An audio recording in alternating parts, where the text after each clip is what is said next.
Oke, kita coba lihat sebetulnya yang kita maksud dengan masa depan itu adalah hal yang bisa kita duga berdasarkan data hari ini itu. Bukan masa depan seperti yang dibayangkan oleh Nabi Sulaiman yang harus ada interpretasi isinya itu.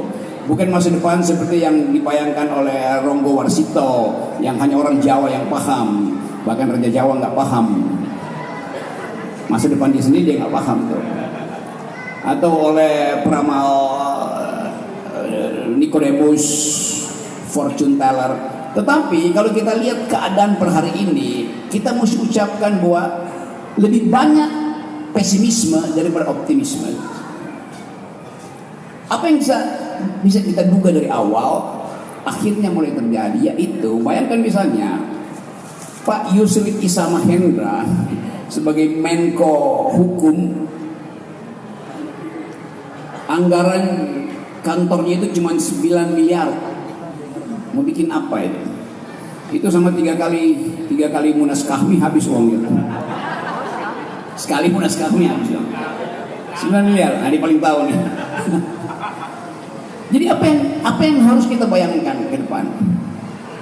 Kalau kita lihat data makro, semua data makro, proyeksi yang dibuat oleh LPM UI, Universitas Brawijaya, kita masuk dalam stagflasi, bahkan stagnasi versus inflasi. Dan kita tahu bahwa kalau ekonomi goyang, seluruh sendi-sendi kehidupan pasti goyang. Untuk mencegah goncangan itu, kemarin akhirnya diputuskan oleh Presiden Prabowo untuk membedakan siapa yang boleh dibebani PPN 12%. Pada akhirnya begitu. Harusnya dihilangkan PPN itu karena tidak kompatibel dengan kondisi ekonomi. Kan pajak itu hanya boleh ada ketika ekonomi tumbuh tuh. Apa itu pajak? Pajak adalah cara biadab untuk mempertahankan peradaban. Gak ada orang yang mau dirampok kecuali dia berlebihan tuh. Jadi tadi saya terangkan tentang kedudukan Gus Miftah yang mengundurkan diri. Artinya ada etik yang mulai dipaksa untuk dikerjakan. Setelah hampir 1 minggu baru Gus Miftah mengundurkan diri. Bahkan setelah ditegur oleh Anwar Ibrahim, Perdana Menteri Malaysia. Kan malu kita. Anwar Ibrahim nyindir dalam pidatonya, dia tuh Indonesia tuh seorang pemuka agama menghina manusia yang seharusnya dia lindungi. Dan untung Presiden Prabowo memberi dia teguran keras. Jadi kita mesti minta bantuan Anwar Ibrahim untuk menegur. Coba, apa nggak gila negeri ini? Jadi sekali lagi ada defisit etik di kita ya. Jadi itu soal etika publik. Kalau soal yang real tadi, soal ekonomi, kita tahu bahwa hutang kita itu sampai sekarang ditambah dengan hutang swasta mungkin udah 15 triliun. Dan nggak tahu cara bayarnya bagaimana kan. Akibatnya terlihat upaya dari Presiden Prabowo untuk mengatakan there is still a politics of hope, but the politics of memory mengganggu dia tuh. Dia bilang saya ingin pro rakyat, gaji guru saya akan naikkan, sambil dia menangis. Tapi dia tahu APBN nggak cukup. Tapi paling nggak dia udah menangis. Daripada masih bagi-bagi good.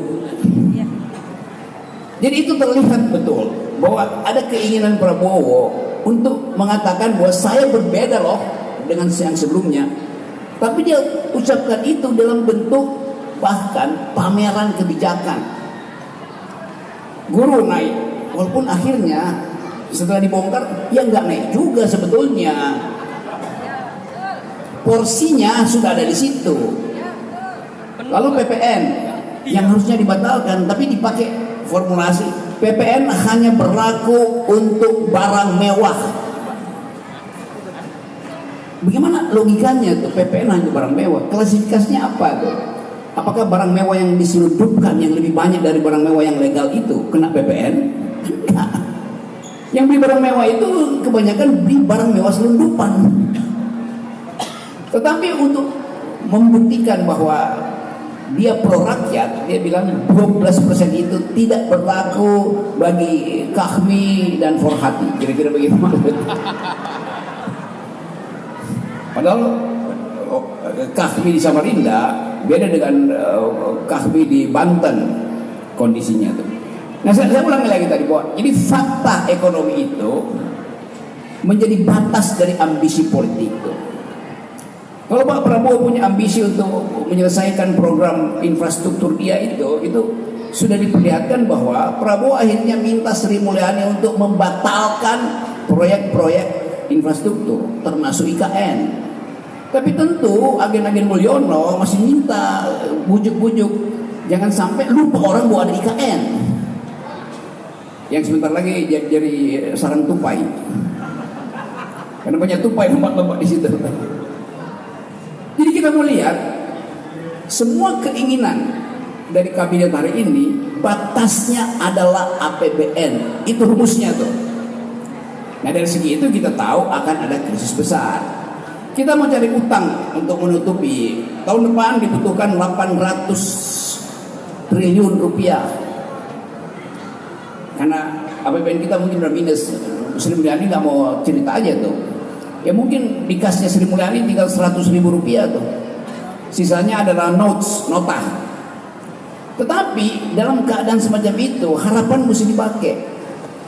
Nah ini sekarang kita bertanding. Apakah dalam 100 hari kita bisa pastikan bahwa Indonesia akan ditentukan nasibnya setelah 100 hari, mengingat koordinasi kabinetnya ini itu yang akan jadi penanda apakah internasional akan masuk ke kita. Kalau dilihat sinyal-sinyal pasarnya ya buat sementara kita tahu semua BUMN itu udah bangkrut, maksudnya udah write off itu, utangnya banyak tuh. Tetapi seolah-olah masih ada harapan. Kenapa? Ya kita punya segala macam mineral ada di kita, iya. Tetapi pasar internasional juga dikendalikan oleh opini bahwa Indonesia mengalami defisit demokrasi itu. Indonesia mengalami defisit tutupan hijau yang dikampanyekan secara provokatif di luar. Karena perebutan sumber daya. Jadi sekali lagi teman-teman tentu kami semuanya pasti intelektual membaca data. Tapi ada satu data yang nggak mungkin dibaca, yaitu faktor yang kita sebut kesepakatan politik. Apa sebetulnya kesepakatan politik antara Golkar dan PKS sehingga mau mencalonkan Ridwan Kamil? Apa kesepakatannya? Kalau batal apa akibatnya tuh? Apa kesepakatannya antara Anies yang datang dari tradisi religiositas diterima oleh PDIP yang sekuler? Apa konsekuensinya ke depan nanti? Apa konsekuensinya kalau ratusan kasus masuk lagi ke Mahkamah Konstitusi tuh? Ini semua ada di depan mata kita di dalam bukan lagi 100 hari, tinggal 60 hari ke depan tuh. Jadi kelihatannya kami mesti kasih semacam official statement bahwa berdasarkan dugaan-dugaan awal akan terjadi goncangan ekonomi, yunto goncangan politik. Kan mesti begitu sinyal. Ya kalau saya ngomong di sini tentu dianggap saya provokasi. Tapi kalau kami merumuskan itu dalam satu formulasi yang sederhana tapi menunjukkan bahwa kami aware dengan keadaan itu. Kan kita nggak lihat ada investasi bertambah kan. Nanti Pak Phil bilang bahwa ini udah MOU itu adalah mimpi namanya itu. Mana ada MOU menjadi dasar investasi itu. Kita lihat bagaimana keadaan kita dibaca oleh publik internasional kemarin misalnya melalui tulisan yang sangat tajam dari The Economist, majalah yang dibaca oleh semua investor dunia, yang menganggap bahwa Presiden Prabowo tidak punya dalil tentang Indonesia. Presiden Prabowo selalu ragu-ragu untuk menyatakan apa yang dia inginkan. Dan tulisan itu beredar luas. Gerindra merasa disolimi dengan tulisan itu, bereaksi tuh. Padahal sebetulnya nggak perlu bereaksi. Begitu bereaksi terbaca oleh ChatGPT. Oh begini keadaan Indonesia ya, baper elitnya tuh. Jadi kita bukan sekedar dibaca oleh LSM, dibaca oleh Kahmi, dibaca oleh Forhati, tapi dibaca juga oleh Elon Musk, dibaca oleh Google Drive, dibaca oleh ChatGPT. Jadi kita saya mau terangkan bahwa kita tidak mungkin bersembunyi hanya dengan memamerkan headline. Presiden Jokowi masih menerima 40 bupati gubernur. Ya itu palsu. Kan itu sih buat apa sinyal itu? Anaknya Mulyono bagi-bagi bekal beras 2 kg di Jakarta Timur, apa poinnya? Jadi kita lihat bahwa tidak ada kesadaran etis untuk tiba pada semacam definisi awal. Negeri ini krisis, ngapain masih pamer-pamer? Jokowi pamer, anaknya pamer. Jadi keadaan itu yang saya anggap berbahaya. Dan sinyal pertama itu, kalau dokter tahu bahwa dengan diagnosis awal pasiennya masuk udah ketahuan kan, nah ini penyakit beneran bohong itu kan Pak Dokter kan. Jadi sebelum dia pakai stetoskop, sebelum dia ke USG, dia udah tahu tuh wajahnya datang dengan kepalsuan. Nah kepalsuan itu adalah tradisi Mulyono. Terima kasih. Ya, terima kasih Prof. Jadi ramalan pertama 100 hari 60 hari ke depan 70% kabinet bubar. Reshuffle ya. Reshuffle. Kira-kira dari kami ada yang masuk nggak? Bergantung siapa yang mendekat pada Kakanda. Baik, kita mulai dengan sesi tanya jawab. Dimulai dari sisi kiri satu. Ya, ada yang mau bertanya? Bapak ya, nomor 1, nomor 2 Ibu ya, nomor 3 Mas yang di belakang. Ya, oke. Ada lagi. Ini ada mikrofon yang Ya.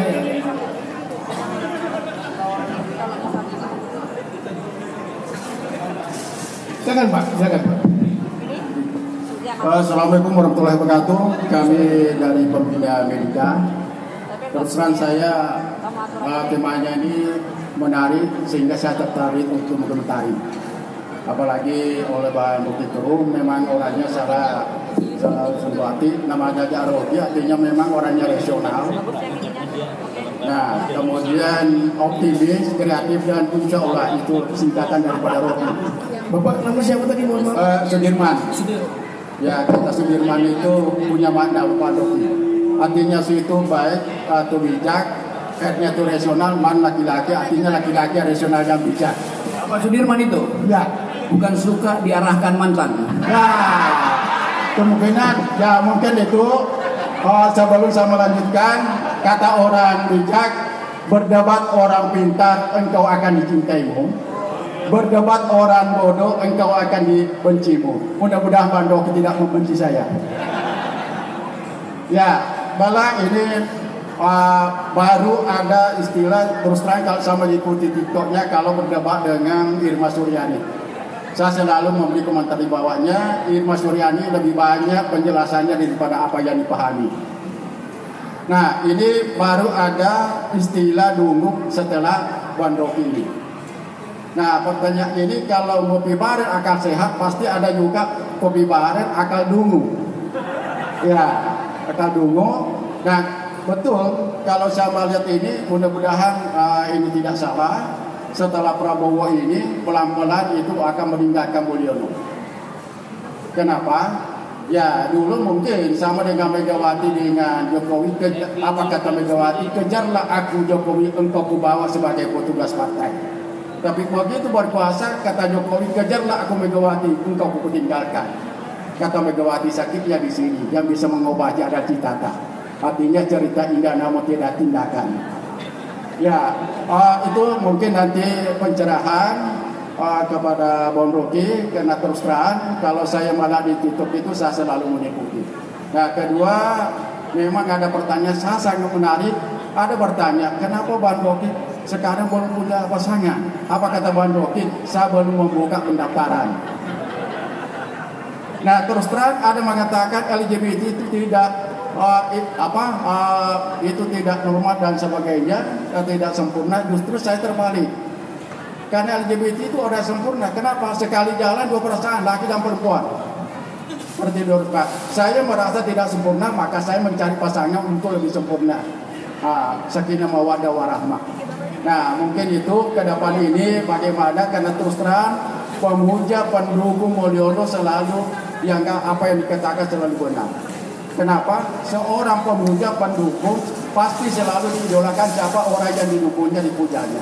Bagaikan orang itu jatuh cinta kepada seseorang. Orang jatuh cinta kepada seseorang, apapun dilakukan orang dicintainya selalu dianggap benar. Kata Gomblo, kalau cinta sudah membara ayam pun rasa coklat. Walaupun Gomblo tidak pernah makan ayam.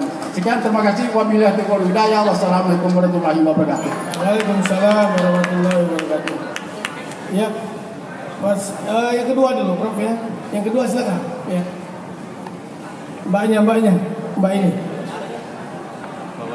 Iya, silakan Pak. Nama, kemudian tanyanya agak singkat ya Mbak. Assalamualaikum warahmatullahi wabarakatuh. Nama saya Ibu Ernawati Siregar. Pak, saya dari komunitas emak-emak Pak. Saya ingin mendengar ramalan atau komentar dari Bapak Rocky Gerung terutama. Bagaimana menurut Bapak membaca terhadap pilkada Kaltim Pak? Karena Kaltim kan bagian dari Indonesia ke depannya. Kalau menurut kami begitu. Apa ramalan Bapak atau komentar Bapak terhadap pilkada yang baru aja selesai di Kalimantan Timur dan ramalannya 60 hari ke depan Pak? Kurang lebih begitu Pak, karena mempengaruhi kami emak-emak Pak terhadap cabai, gula dan lain-lainnya. Kurang lebih begitu. Wassalamualaikum warahmatullahi wabarakatuh. Warahmatullahi. Ya, lanjut sama yang belakang. Singkat Mas ya. Selamat siang dan salam sejahtera buat kita semua. Perkenalkan, Bung Rocky Gerung, saya Andre Wahyana Pembonan. Saya asli orang Samarinda dan perantau dari Sulawesi. Di sini saya ingin bertanya. Saya memiliki satu case, Bung Rocky, meminta pendapat dan tanggapan dari Bung Rocky. Saya salah satu alumni dari salah satu kampus di Samarinda dan saya lulus di Oktober 2012. Sedangkan permasalahan saya mengikuti CPNS 2024 dan dikalahkan dengan akreditasi.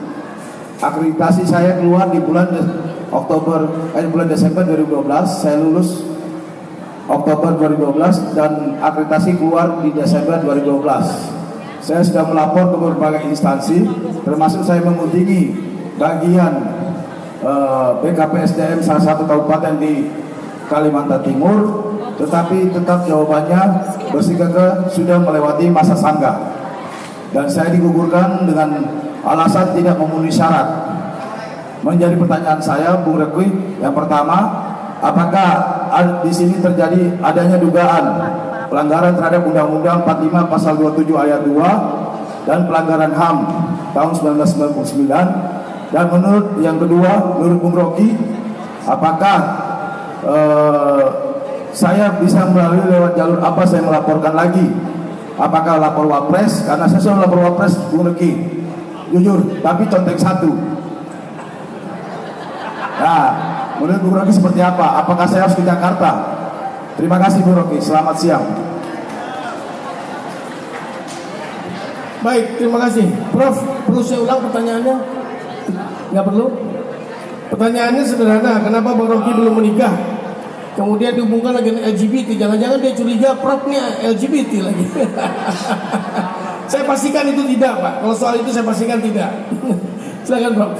Oke, ada suasana untuk seperti ini, bukan forum diskusi, jadi forum curhat.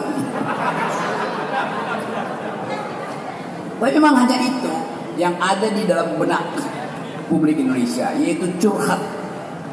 Karena nggak tahu lewat apa kritik itu mau diajukan. Partai oposisi tidak ada, akibatnya curhat. Nah sialnya saya dapat curhat macam-macam setiap hari kan tuh. Oke. Tetapi kita sekaligus bisa tahu bahwa ada bara sosial, ada kegelisahan psikologi di negeri ini yang menunggu momentum.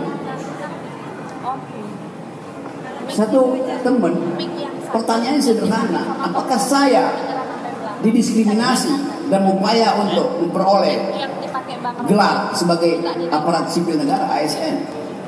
Itu pertanyaan ratusan ribu orang loh, yang bahkan belum mendaftar udah tahu bahwa nggak mungkin. Padahal sebetulnya sistem penerimaan pegawai kita sekarang adalah computerized.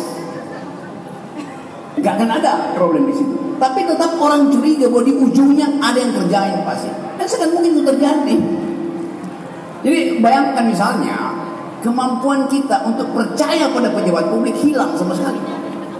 Kalau Anda tanya ke saya mau kemana, lapor ke ombudsman. Kan belum ada delik pidana di situ, perdata nggak ada, PT UN nggak ada. Lapor itu sebagai ketidakjujuran pejabat publik karena Anda diombang-ambingkan. Lapor ke ombudsman. Tapi nanti Anda bertanya, bakal diproses nggak? Saya nggak tahu. Ombudsman itu semacam oversight committee, apa namanya oversight? Dewan yang mengawasi pekerjaan birokrasi itu. Di kita, ombudsman itu nggak punya kewenangan untuk eksekusi. Kalau orang protes, kenapa tidak kewenangan eksekusi? Kalau memang begitu, ombudsman tidak boleh ada kewenangan eksekusi karena dia semacam lembaga etik. Itu bedanya ombudsman di kita dan ombudsman di Prancis misalnya, di Jerman apalagi. Kalau ada pejabat publik dilaporkan ke ombudsman, sebelum dia dipanggil ombudsman dia pasti sudah mengundurkan diri.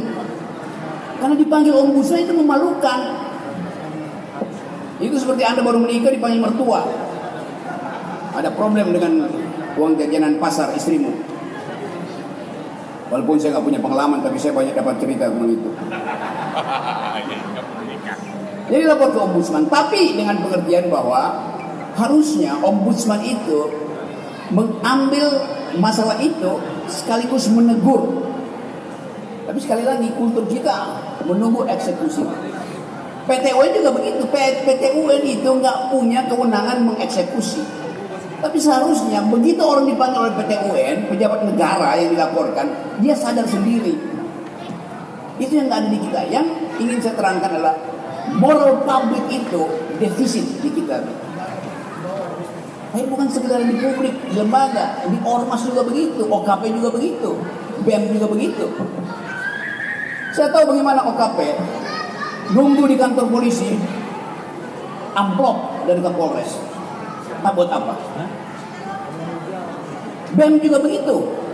Jadi luntur semua yang kita sebut sebagai the primacy of public morality.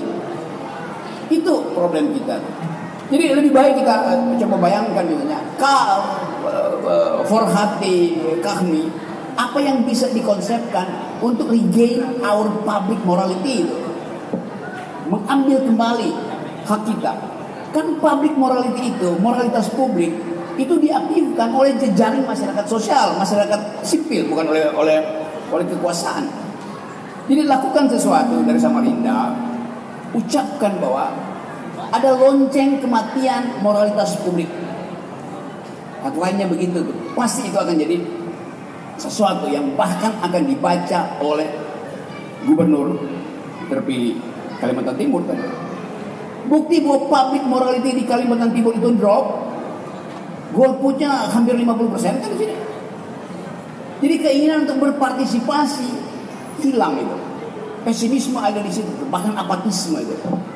Nah, itu sebetulnya fungsi dari teman-teman mahasiswa, Forhati, Kahmi, untuk mengucapkan setiap hari keunggulan dan keutamaan dari public moral. Di kita itu defisitnya di situ. Semua hal di situ. Dulu waktu ditanya pada Machiavelli, apa yang menyebabkan orang susah berubah itu? Kata Machiavelli begini, hal yang paling membosankan untuk diucapkan, paling membosankan untuk diingat, dan paling membosankan untuk ditagih adalah perubahan. Kenapa begitu? Karena yang lama, yang tidak ingin berubah itu sudah menikmati hal-hal yang menyenangkan ego-ego material mereka. Itu yang kita sebut sebagai rusaknya negeri ini, karena moralnya nggak bisa lagi diperbaiki. Tapi saya percaya kalau itu kita biarkan, akibatnya kita ikut rusak juga nantinya kan. Jadi ambil subjektivitas untuk katakan bahwa kita, Kahmi, Forhati, menghendaki dikembalikannya public morality itu.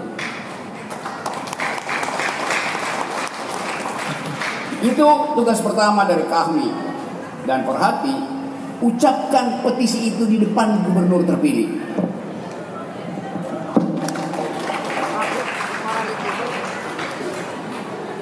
Ya. Ya, jadi sudah terjawab ya semua ya. Jadi membaca pilkada Kaltim bagaimana, Bro?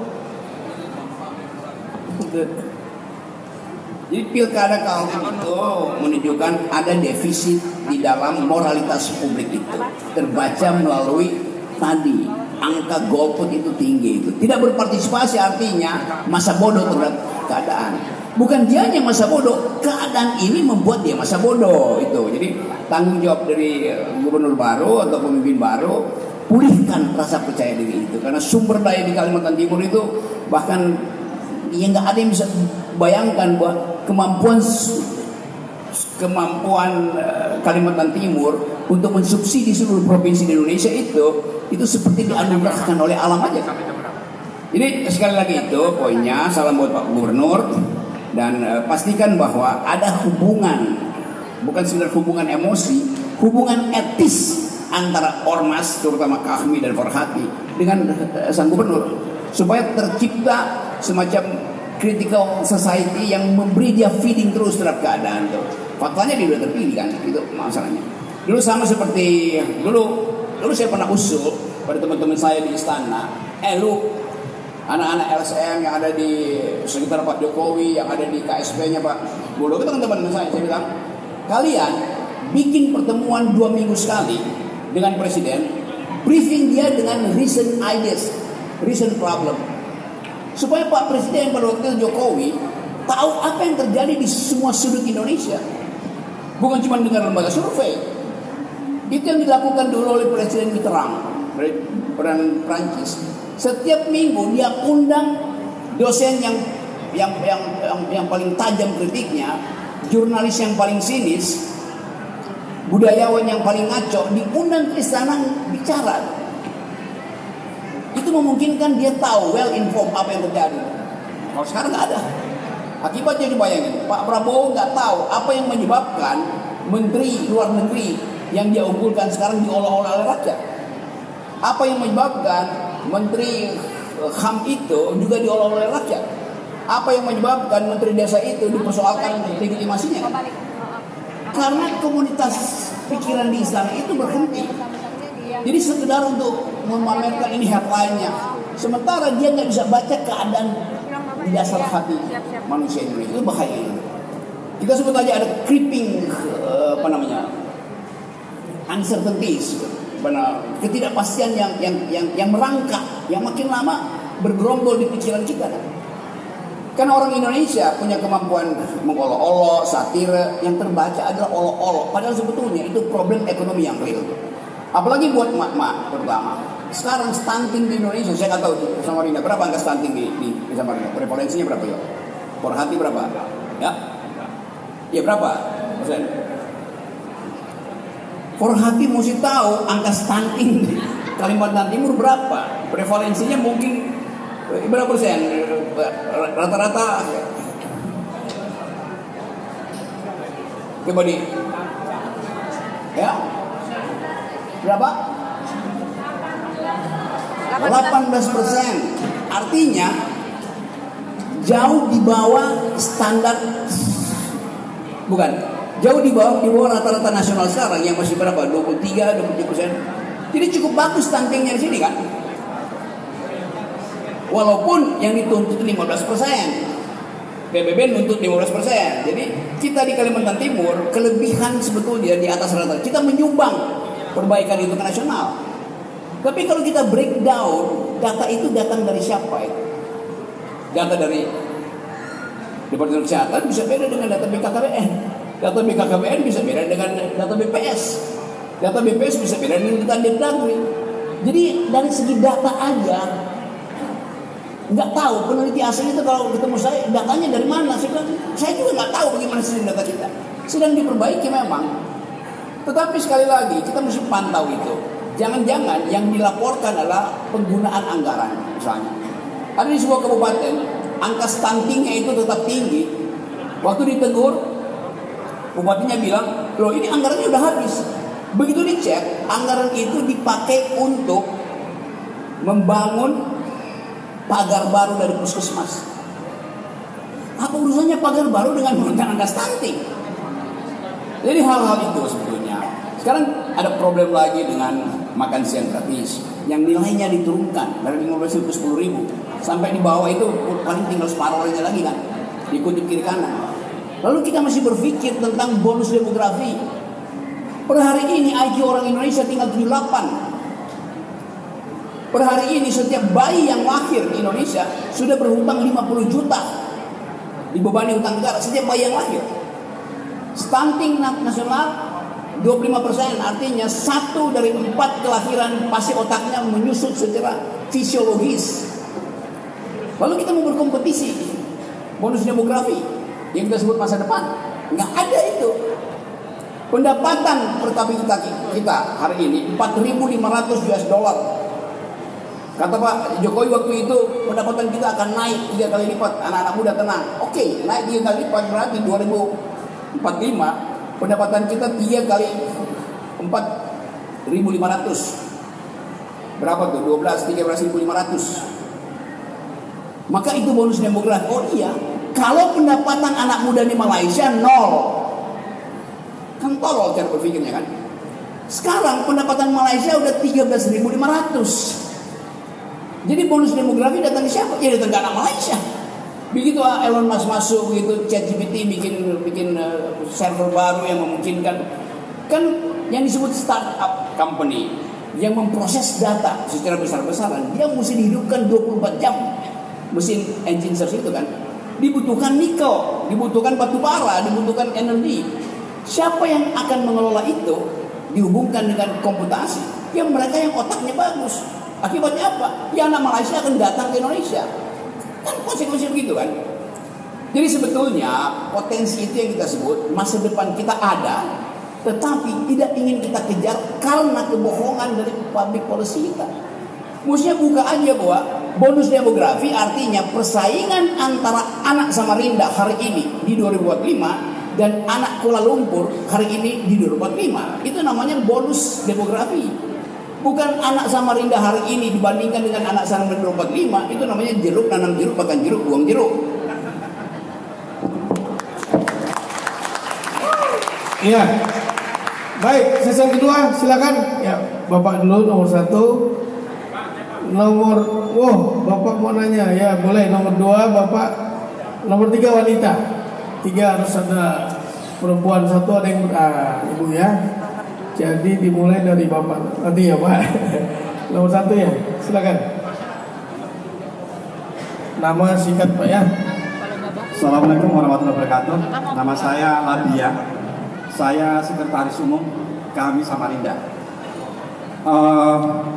Saya ingin lebih dari analisis yang tajam. Tadi kita telah usai menggelar 14 Maret dan 27 November terkait pilkada. Reason problem kita adalah apakah kemudian Bawaslu itu kemudian perlu dipertahankan atau kemudian adakah polarisasi lain? Kemudian kelembagaan yang sama fungsi dengan Bawaslu itu bisa diwujudkan. Ini penting karena kita mengefisiensi dari biaya pengawasan pemilu. Kalau kita merujuk bagaimana kemudian, ya kalau pemilu 2024 tidak pemilu-pemilu yang lain, tapi pemilu yang lain akumulasi dari masalah sampai kemudian dilaporkan tidak juga diproses Bawaslu, lalu kemudian ke MK, lalu kemudian prestasi Bawaslu itu di mana? Kalau kemudian dia bisa untuk kemudian menjadi satu-satunya problem kepemiluan, itu yang pertama.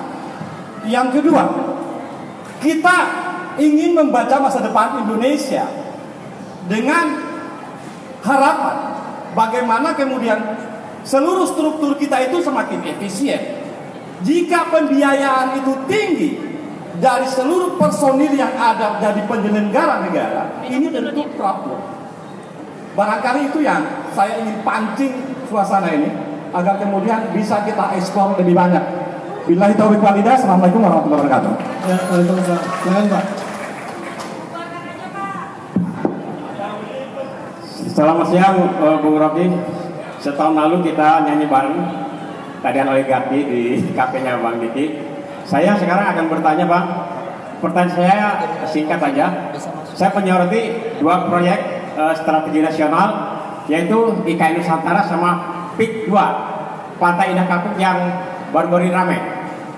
Pertanyaannya, apa perbedaannya proyek IKN sama PIK 2 yang sama-sama masuk dalam PSN, dan apa untungnya jika kedua proyek ini dilanjutkan bagi masa depan Indonesia? Terima kasih Bang. Yang Pak? Bagus, singkat, padat, dan provokasi. Singkat, padat, dan memprovokasi. Oke, yang ketiga, Ibu silakan. Terima kasih. Assalamualaikum warahmatullahi wabarakatuh. Menarik sekali apa yang semua disampaikan tentang problem, tentang defisit morality, defisit juga anggaran, di mana anggarannya lewat, telah hutangnya luar biasa, sekarang mau makan gratis, dan makan gratis pun punya problem juga. Nah, saya ingin bercerita sedikit tentang Kaltim. Kaltim ini memiliki kontribusi yang cukup gede lah, kita tahu semua, kepada negara ini. Pada sebelum ada IKN, kita ini jalan, infrastruktur dan sebagainya sangat memprihatinkan. Tidak ada perhatian pemerintah, walaupun kita teriak anggaran pajak terpaksa kita bagaimana menaikkan. Bukan pusat ya, pengusaha-pengusaha datang di batubara, di di perusahaan yang ada di Kalimantan Timur, namun pajaknya itu tetap setornya ke pusat dengan ditambah aturan yang di tahun 2004 di mana berubah undang-undang penghasilan. Cuman yang di Kaltim ini dikasih sedikit sekali porsinya untuk pendapatan. Nah, dengan IKN itu luar biasa. Kita sebagai daerah penyangga dari seluruh yang ada di sekitar Kalimantan Timur, anggarannya lumayan, kita bisa membangun. Kan kita ingin mintanya seluruh Indonesia ini kita jangan ada diskriminasi, karena selama periode-periode yang lewat, jalan tol di Pulau Jawa itu luar biasa, di Kaltim nggak punya. Satu aja kita punya di Kaltim. Sekarang untuk melanjutkan ke Kutai Timur, Bontang, itu di stop. Nah, bagaimana dengan selanjutnya nih kita membaca? Tadi 6 bulan aja dilihat defisit, lalu problem-problem yang lain akan muncul. Kira-kira ekonomi kita ke depan itu semacam apa, Bung Rocky? Karena di tahun 2000 kemarin ya, waktu terjadi krisis ekonomi, itu kan sangat menghantam sekali. Apakah ini akan terjadi lagi demikian?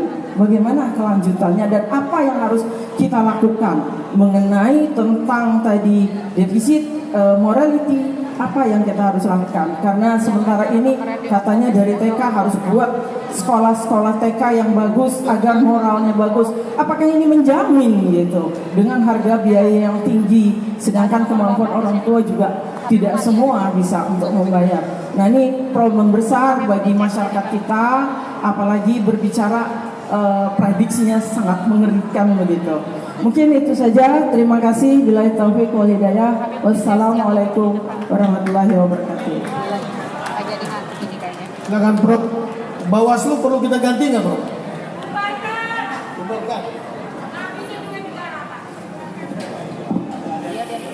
Coba kita evaluasi sedikit ya. Anda nonton dari Sabang sampai Merauke pagelaran pilkada itu. Modelnya sama kan? Sini ada panelis, profesor doktor, situ ada moderator, di sini ada fishbowl. Guru besar memberi pertanyaan pada kandidat supaya tidak bocor, maka disegel. Lalu moderator dari sini, ini masih disegel ya? Ya, siapa yang tahu? konten biasa sudah saya buatkan. Tapi seandainya pun disegel, pertanyaan yang dibuat 2 minggu lalu disimpan oleh KPU, disaksikan oleh Bawaslu, ditanyakan setelah pertanyaan itu usang. Pertanyaan udah kedaluarsa, masih ditanyakan. Jadi mestinya debat itu tatap muka aja, nggak perlu pakai titipan pertanyaan. Kalau mau lebih cepat dan jujur, setiap kandidat disuruh tanya, Anda mau ditanya soal apa? Stunting. Yang sana mau ditanya soal deforestasi. Oke. Saya mau tanya tentang stunting. Nggak perlu minta di fishbowl, tanya pada ChatGPT. Tanya aja. Real time. Dia nggak bisa jawab, artinya dia dungu. Kan kita mesti ubah itu. Biarkan orang berdebat di situ. Gak usah 3 menit. Ide itu tidak muncul karena terpaksa orang menghafal 3 menit apa yang mau ditanyain standar. APBD sekian mau dipakai buat apa? Apa poin itu? Padahal kita mau ada kompetisi ide di situ, pertengkaran pikiran. Saya kasih contoh kemarin di sebuah media tuh di Banten. Airing tadinya 70% tiba-tiba drop tinggal 30%. Kalah dia. Ya biasa aja. Iya biasa. Tapi mereka yang belajar statistik 70 turun 30 itu statistically insignificant. Artinya ada faktor luar di situ. Apakah Bawaslu berhak untuk periksa itu? Bawaslu bilang nggak bisa. Loh ini nyata. Sesuatu yang nyata di dalam statistik ngaco, Bawaslu mesti periksa. Tapi Bawaslu kerjaannya cuma ngintip siapa yang akan mengganggu perdebatan itu. Jadi Bawaslu jadi panitia teknis, bukan panitia akademis, bukan panitia etis banget. Bubarin aja, nggak ada gunanya Bawaslu. Termasuk juga KPU, ngapain tuh KPU coba? KPU itu mesti isinya adalah partai-partai supaya mereka saling kontrol di situ. Jadi KPU didesain supaya dikontrol oleh kekuasaan. Jadi sebetulnya masa depan kita panjang, masih kita mau supaya diubah tuh sistem itu. Karena itu kami juga bikin positioning paper dengan beberapa data yang tersebar di Indonesia, bisa diperlihatkan bahwa Bawaslu itu ditugaskan untuk meneliti dari awal, mencurigai dari awal kecurangannya, bukan dia menjadi bagian untuk membenarkan kecurangan. Oh kami nggak tahu, itu ada hasil lembaga survei. Berarti lembaga surveinya bohong, masa 70 turun 30. Sama seperti orang yang lagi jatuh cinta, baru 1 hari dia bunuh diri, itu nggak mungkin. Kemudian ada proses hate and love relation dulu, baru dia bunuh diri itu. Jadi itu soalnya tuh, soal IKN, dua-duanya tadi soal IKN. Ya memang buat orang Kalimantan atau Kalimantan Timur baguslah ada IKN. Bagus memang. Kalau dia mau kita percepat, gampang. 1.000 triliun taruh di IKN dalam 22 tahun jadi itu. Senang kan Ibu? Senang. Tetapi anak-anak kita jadi dungu, nggak ada makan siang gratis, nggak ada biaya buat sekolah. Karena ini soal APBN.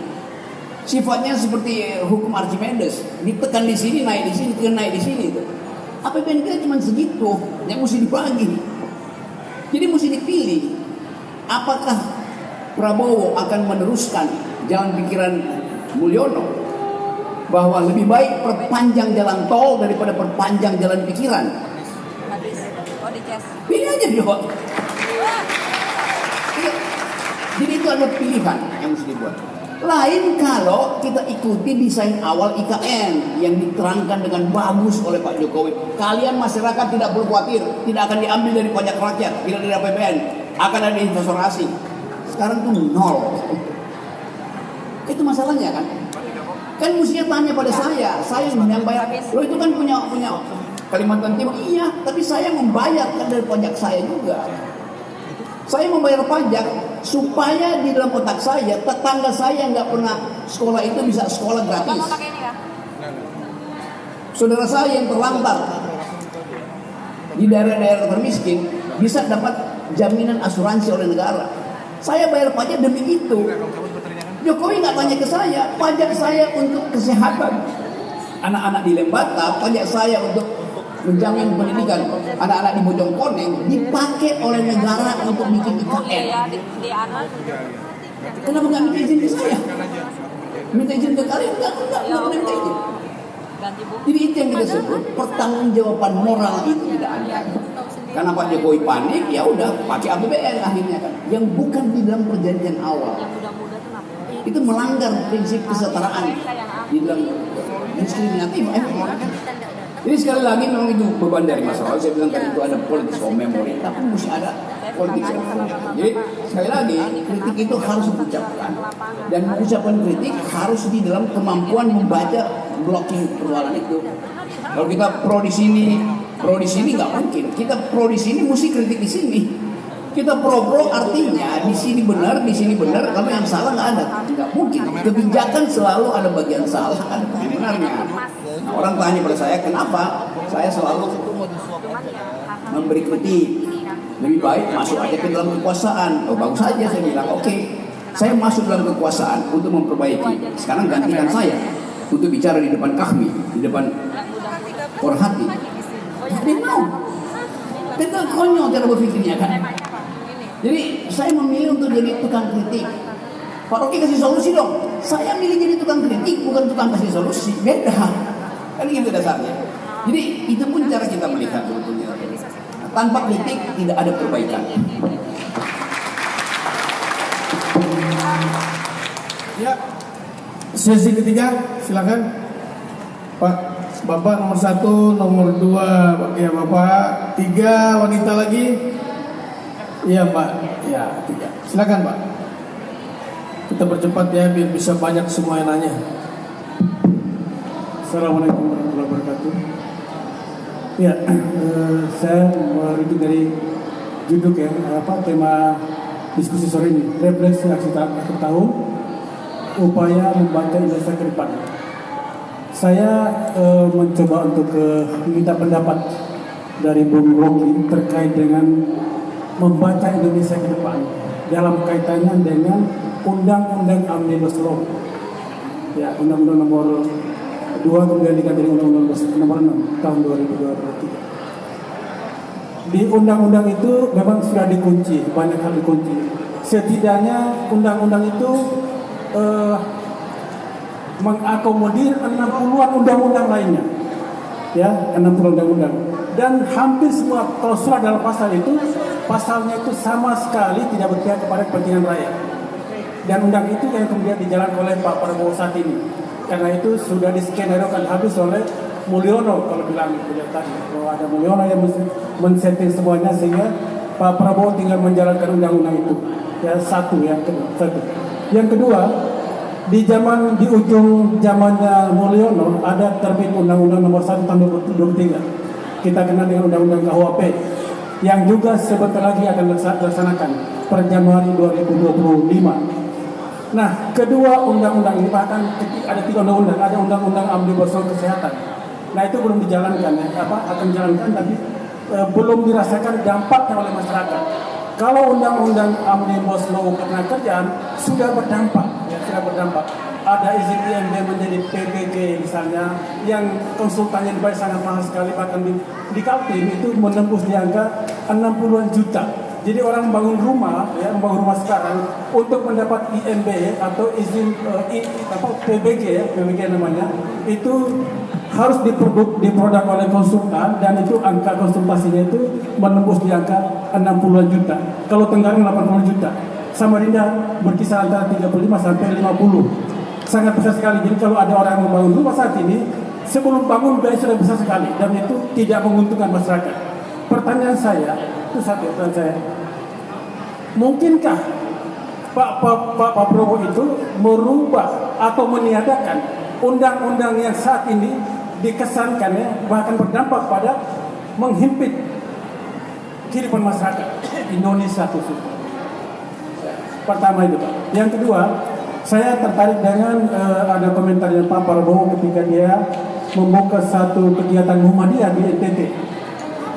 Dia mengungkapkan kekagumannya dengan sistem pemerintahan yang pernah terjadi di Turki. Dia menyebutnya dengan imperium, ya, satu imperium yang berkuasa kurang lebih selama 700 tahun, ya, di Turki yang dalam implementasi kekuasaannya itu memberikan kesejahteraan, memberikan toleransi, memberikan kesejukan dan kesejahteraan masyarakat di negara yang dia dipimpin itu. Itu Imperium Turki dia sebutnya. Nah, kita kenal kalau Imperium Turki, maka Turki di zaman itu yang kurang lebih 700 tahun, ya dia salah sebut sebenarnya 600-an tahun, ya Imperium di Turki itu yang kita kenal dengan khilafah. Jadi Turki itu berlaku sistem kekhilafahan yang saat ini dikagumi oleh Pak Prabowo. Menurut Pak Rocky, bagaimana? Apakah Indonesia ke depan dimungkinkan dibawa oleh Pak Prabowo dengan mengadopsi kekaguman dia terhadap Turki, ya imperium yang sebenarnya Turki itu selama 600 tahun itu yang kemudian dia bagi Indonesia, atau ada pendapat lain? Silakan, Bung Rocky. Ya, good question Pak. Yang kedua tadi ya Bapak.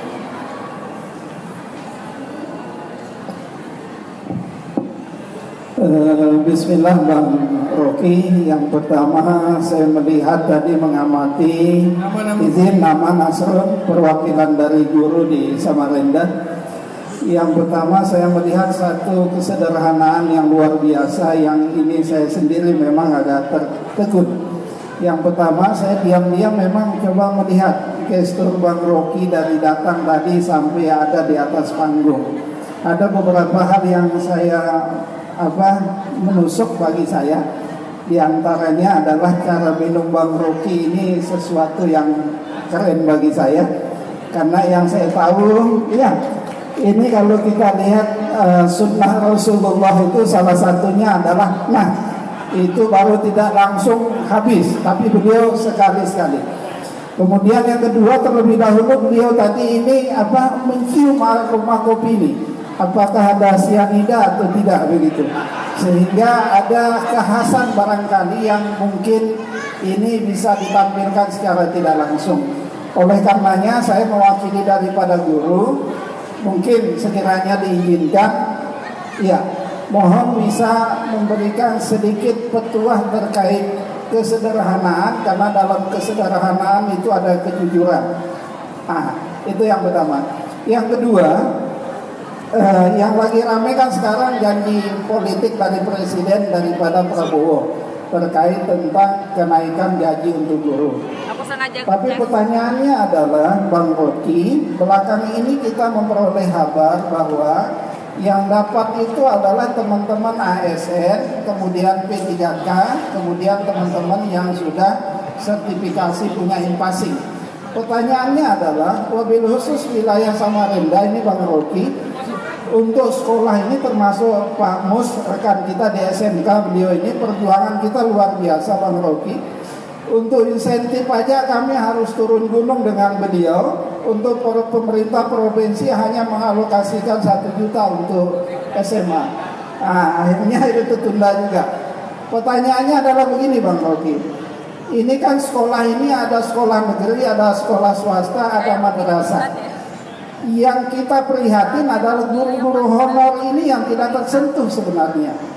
Guru-guru honor yang ada di madrasah, yang ada di pondok pesantren, padahal semuanya sama-sama daripada mengangkat harkat martabat daripada kecerdasan daripada rakyat Indonesia. Jadi mohon pencerahannya bagaimana upaya yang mungkin bisa diambil langkah untuk beberapa guru, wabil khusus teman-teman yang honor, yang statusnya hari ini memang memprihatinkan. Karena yang kita dengar tadi kan hanya yang mereka yang udah pendapatannya udah jelas. Kemudian yang kedua Bang Rocky, kira-kira adakah sumbu api yang bisa dibagi ke kita? Karena saya anggap kita ini harus dipecut baru untuk bangkit. Karena kita kenal Kaltim penyumbang yang luar biasa untuk Republik ini. Tapi kembalinya kan kita sendiri pilu. Kira-kira pemantik apa, sumbu apa yang bisa menggerakkan elemen masyarakat ini untuk kemudian ada satu semangat bersama untuk bagaimana ada kesetaraan, ada keadilan untuk Provinsi Kalimantan Timur. Wabil khusus tadi minta 2 SKS terkait kesederhanaan dan kejujuran. Terima kasih Bang Rocky. Baik. Yang lanjut yang ketiga, ya, biar dijawab sekalian nanti sama Bang Rocky.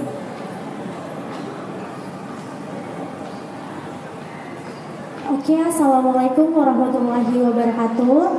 Perkenalkan, nama saya Anissa. Nah, di sini saya ingin mempertanyakan tentang sistem pendidikan yang ada di Indonesia, yang dimana ketika kita diberikan tugas oleh seorang guru, nah siswa ini kan diwajibkan untuk memakai satu metode, misalnya seperti presentasi misalnya. Tapi tentu kenapa kita tidak diberikan hak ketika kita diberikan tugas, kenapa kita tidak diberikan hak untuk memilih metode seperti sesuai dengan keunggulan apa yang kita punya. Misalnya presentasi, ada orang yang jago di lisan, jago public speaking. Nah, di sisi lain ada juga orang yang mungkin dia nggak terlalu pandai untuk berbicara, tapi dia pandai dalam menulis, tulisannya bagus seperti itu, atau PPT, mengedit video. Nah, kenapa kita tidak diberikan hak untuk memilih metode bagaimana cara kita mengolah tugas tersebut? Seperti itu. Ini bukan pertanyaan sih, saya hanya meminta untuk tanggapan tentang argumen saya. Seperti itu. Terima kasih. Terima kasih ya, Bisa. Baik, Prof. Pertama dari Pak Jafri, Undang-Undang Omnibus Law, kemudian Undang-Undang Nomor 1 tentang KUHP yang berlaku Januari, Omnibus Law Kesehatan, mungkin nggak diubah oleh Pak Prabowo. Kemudian dengan sukanya beliau terhadap sejarah di Turki, mungkinkah beliau menerima khilafah sebagai sistem pemerintahan di negara kita? Oke, soal undang-undang itu kan sekarang jadi perdebatan di dalam kabinet, dan kelihatannya akan direview lagi undang-undang Omnibus Law itu, karena dianggap itu undang-undang yang menghalangi hak buruh, hak dari mereka yang diikat oleh undang-undang itu untuk mengatakan bahwa kami tidak pernah menyetujui itu karena undang-undang itu dibuat cacat formal, bukan sekedar cacat substansial. Kan draft undang-undang itu disembunyikan. Kita sebagai akademisi tidak pernah membaca draft akademis dari undang-undang Omnibus Law. Jadi saya kira tadi di lobby ke Pak Prabowo untuk diubah itu, dan saya punya feeling kuat undang-undang itu akan diubah. Jadi problem ke depan itu. Soal khilafah itu bukan sekarang aja kasus itu diajukan. Dari sejak perdebatan konstituante tahun 45, kasus itu udah dibaca. Kan pertanyaan waktu para founding parents kita, jangan sebut founding fathers ya, karena pendiri bangsa kita ada 5 perempuan yang ikut berdebat untuk menyusun konstitusi kita. Debatnya, bentuk negara yang akan kita hasilkan nanti apa? Pertanyaan debatnya di sini. Ada yang angkat tangan, bikin bentuk kerajaan. Ada yang angkat tangan, bikin bentuk kesultanan. Ada yang angkat tangan, bikin bentuk negara Islam. Ada yang angkat tangan, bikin negara liberal, bikin negara komunis, bikin negara sosialis. Jadi itu adalah perdebatan akademis pada waktu itu. Sumber perdebatan itu adalah keinginan kita untuk memastikan bahwa Indonesia yang akan dibuat itu sebagai politics of hope mewakili semua keragaman. Dasarnya itu. Jadi kita mesti tahu bahwa keragaman itu adalah fondasi ontologi dari bangsa ini. Karena kita beragam, diperlukan persatuan.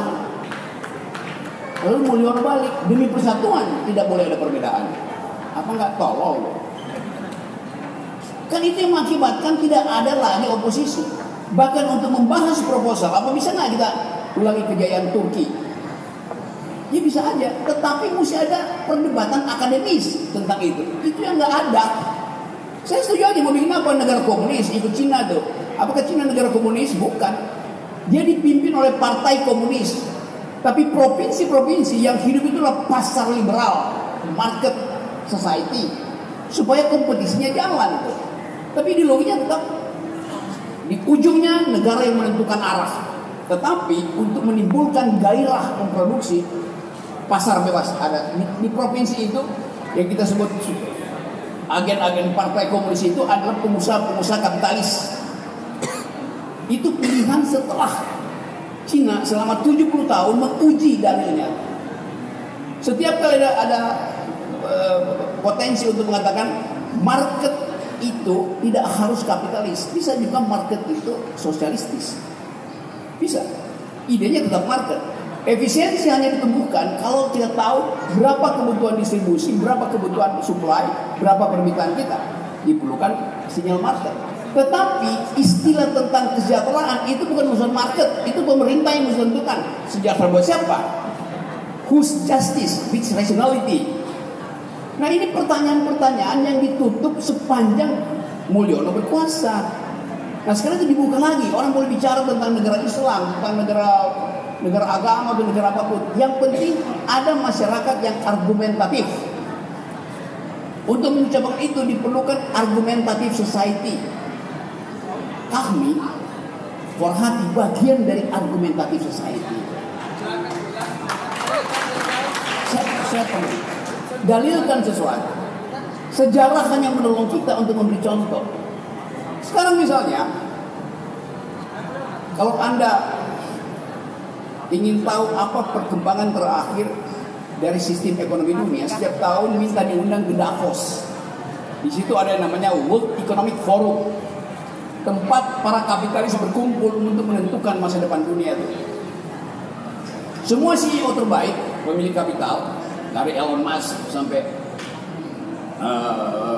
Presiden Amerika dulu, sebelum jadi presiden, Donald Trump, selalu setiap tahun berkumpul di Davos, di ketinggian 3.000 meter, dingin, diskusi tentang masa depan kapitalisme dunia.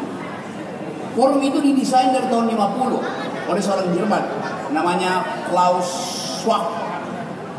Dalam 5 tahun terakhir, si pendiri itu mulai ragu, bisa nggak dunia dihidupkan dengan prinsip growth, eksploitasi itu. Dia menyadari bahwa kalau dunia dihidupkan terus dengan sistem market kapitalis, lama-lama gundul dunia ini, tenggelam kita. Nah kesadaran itu memunculkan, menguji proposal pembangunan ekonomi model lain, termasuk model Islam. Sistem pembangunan, sistem ekonomi, sistem koperasi Islam, sistem sosialisme Islam bahkan. Di kita itu berlimpah ahlinya, berlimpah literatur. Yang nggak ada suasana tadi, suasana akademis yang harus dimulai dari guru. Tugas guru sekarang harusnya baca sejarah Ottoman, sejarah Empire Yunani, sejarah Pax Romanica, Sovietika. Tetapi guru sekarang, termasuk dosen, tugasnya tiap hari adalah ngisi formulir. Kapan dia baca? Kapan dia mampu untuk bertengkar dengan pikiran dunia? Itu saya kritik banget. Jadi Anda betul memang. Jadi kemampuan kita itu tidak didesain untuk bertengkar secara akademis. Terus saya ngajar 15 tahun di UI. Setiap hari izin apa pakai begini-begini. Anda bayangkan misalnya di Amerika sekarang, di bagian-bagian barat Amerika, Los Angeles, California, San Francisco di situ. Kalau Anda mau masuk universitas, misalnya Anda dari Samarinda, mendaftar di satu sekolah di pantai barat, San Francisco misalnya. Rektornya akan tanya, Anda dari mana? Dari Kalimantan Timur. Oke. Tempat kamu kamarnya ada di lantai 2, 212. Tidur di situ. Besok pagi turun ke kantor saya, ya Pak Rektor. Lalu bawa kurikulum yang hendak kamu pelajari. Mahasiswanya bingung. Dia disuruh nulis kurikulumnya sendiri. Karena percaya orang ini mau belajar. Maka Anda mau belajar apa? Tulis sendiri. Di kita bayangkan, universitas kita sampai udah mahasiswa masih ada mata kuliah bahasa Indonesia, mata kuliah bahasa Inggris, cukup sampai SMA. Agama masih diajarin di tingkat mahasiswa. Kan itu menghina kita.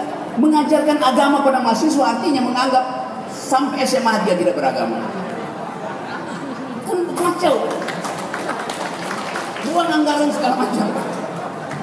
Kalau mau belajar agama lebih banyak, ya belajar itu Forhati. Saya nggak sebut kami karena kami belajar politik mereka. Jadi itu maksud saya. Jadi sekali lagi kemampuan kita untuk realignment, reorganizing, remapping the ideas itu yang paling penting.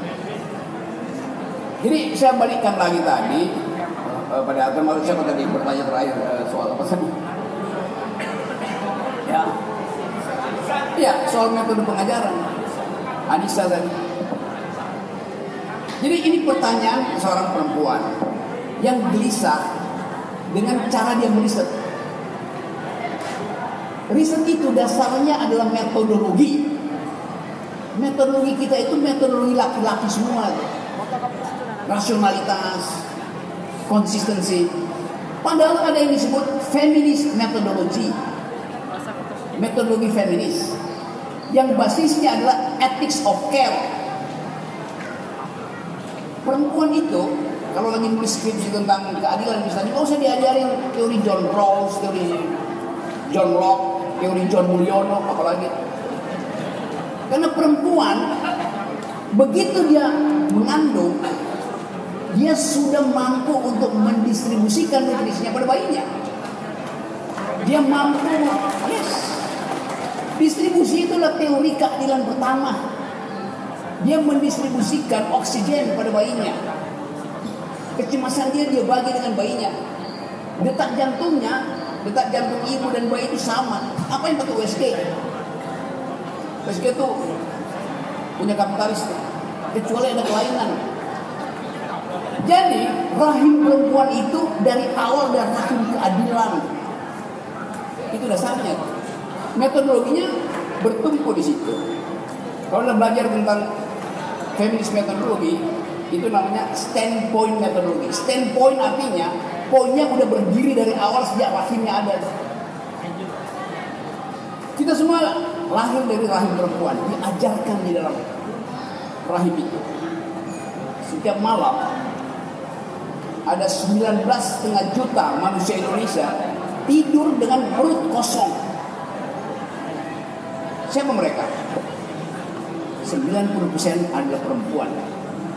Karena hanya perempuan yang mampu berbohong pada laki-laki yang adalah suaminya, pada anak laki-lakinya. Kalau ditanya, ibu udah makan belum? Sudah nak, sudah ayah. Karena dia ingin sisa makanan itu dimakan oleh suaminya tuh. Dia bisa berbohong. Ada banyak aja. Dia menahan sesuatu yang tidak ada pada pria. Laki-laki di sini, apalagi kami ini, bisa menahan rasa sakit fisik, namanya pain. Tapi laki-laki tidak mampu menahan rasa sakit psikis, namanya misery. Beda antara pain dan misery.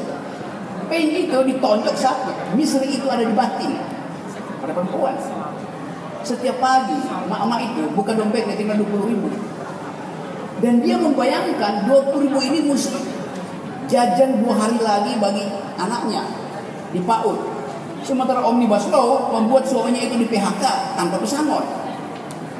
Dia membayangkan 2 minggu ke depan, 3 bulan ke depan, nasib generasi dimulai dari kecemasan seorang perempuan. Jadi kalau kalian suka bilang perempuan itu nggak kuat fisiknya, ya coba aja ketua kami, kalau dia bisa menstruasi, hari kedua dia pingsan. Pasti. Kalau sekjen kami bisa melahirkan, bukan keempat dia tewas. Pasti. Karena tubuh kita tidak dirancang untuk menghasilkan generasi. Tuhan alam semesta merancang tubuh perempuan untuk menghasilkan generasi. Itu dasarnya itu. Jadi sekali lagi kita ingin ada penghargaan di situ. Tetapi begitu kita keluar dari rahim perempuan, kita pindah ke rahim laki-laki. Apa itu rahim laki-laki? Munas Kahmi, APBD, Munaslup Kadin, rapat partai. Itu semua rahim laki-laki yang tidak peka pada metodologi berpikir perempuan. Saya kasih ilustrasi misalnya. Satu waktu saya dapat cerita, ada seorang bupati, dia hobi naik motor gede itu. Padahal stunting dan human development index itu rendah sekali. Jadi kalau tingkat mortalitas, morbiditas di sebuah kabupaten atau sebuah kecamatan turun, mesti diperiksa apa penyebabnya.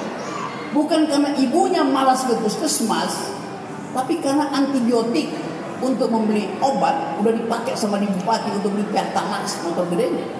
Trade off-nya begitu. Ibu itu kekurangan oksigen karena mobil mewah bupati itu kelebihan Pertamina. Gampang logikanya tuh. Begitu cara kita berpikir. Jadi sekali lagi kita memastikan bahwa rahim perempuan itu adalah republik pertama tentang keadilan.